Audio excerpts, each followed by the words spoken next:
Estamos de volta com o Mundo em Sua Casa. Agora sim, né, eu passo aqui a pergunta para o professor Márcio Manuel, né, que a gente estava discutindo toda essa questão aí do Maduro, né, que comemora aí o Natal no mês de outubro, né, professor?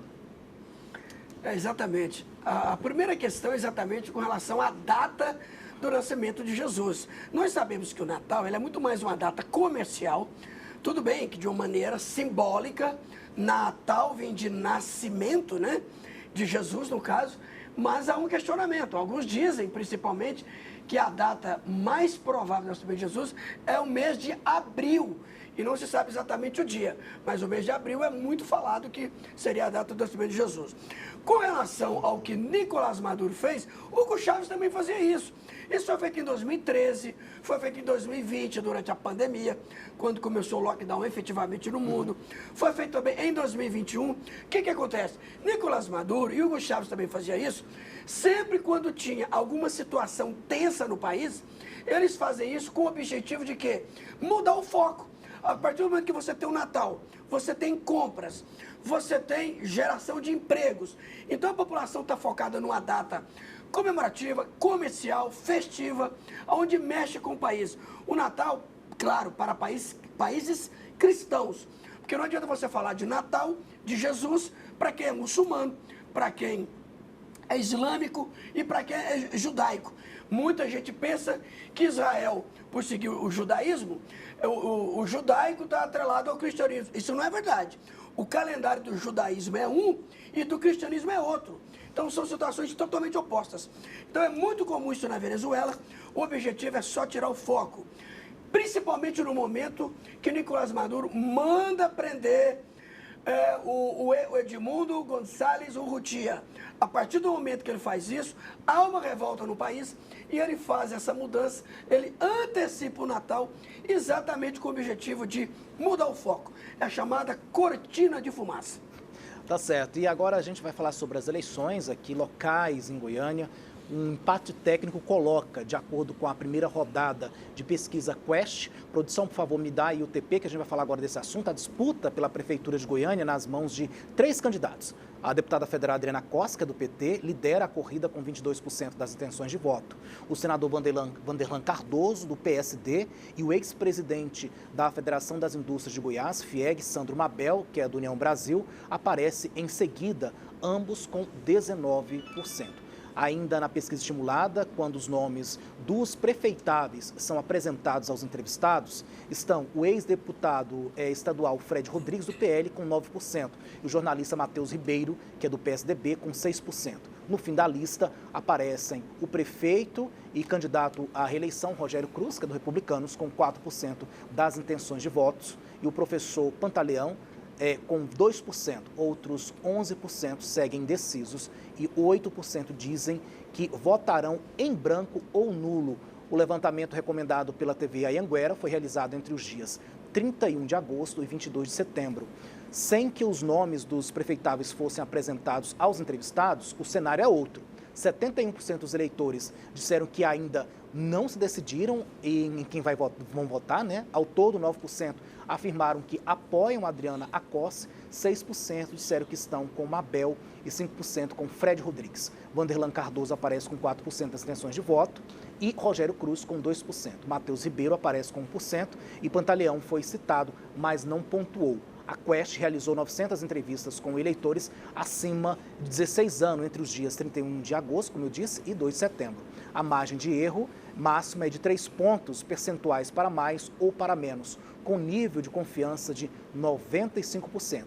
O levantamento foi registrado no Tribunal Superior Eleitoral com o número 00762/2024. Professor Márcio Manuel, o que é que essa pesquisa pode traduzir para nós com relação aí a esse cenário político? Eu queria que o senhor comentasse, inclusive, tanto a estimulada quanto a espontânea, porque a espontânea aí, apresenta uma margem muito grande de indecisos. Primeiramente, eu quero deixar claro que eu acredito nas pesquisas, nos institutos de pesquisa, eu acredito. Por quê? Porque nenhum instituto de pesquisa, ele vai querer colocar o nome dele em xeque, em dúvida, achar que está dando aquele resultado porque pagaram para quem pediu a pesquisa. Então, eu acredito. E eu tenho acompanhado, Alex, ouvintes, telespectadores e bancada, desde o início, lá no mês de fevereiro de 2024, quando nós tivemos as primeiras pesquisas. Então, eu acompanho o que traz. Para a Prefeitura de Goiânia, eu já tenho pesquisa nos seguintes institutos: o Exame, o Veritá, o IPESP, Gazeta, agora o Quest, esse em questão agora é a Quest, Serpes e Paraná. Todos esses institutos trazem pesquisas muito parecidas. Quais? A Adriana Costa na liderança ou empate técnico com o Vanderlan. O que tem de fato novo agora? O fato novo da Quest é que os três aparecem muito próximos e com empate ali na margem de erro. Esse é um fator interessante. E o outro fator é a queda do atual prefeito de Goiânia, Rogério Cruz, que ele cai lá para 6ª posição. Ele só está na frente do professor Pantaleão.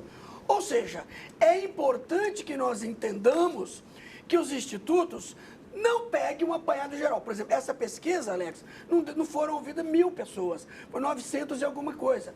Também depende da região. Por exemplo, se você faz uma pesquisa ali no Jardim Novo Mundo, onde eu moro, já perto do meia ponte que separa Goiânia de Senador Canedo, ali o pessoal é o quê? É Vanderlan.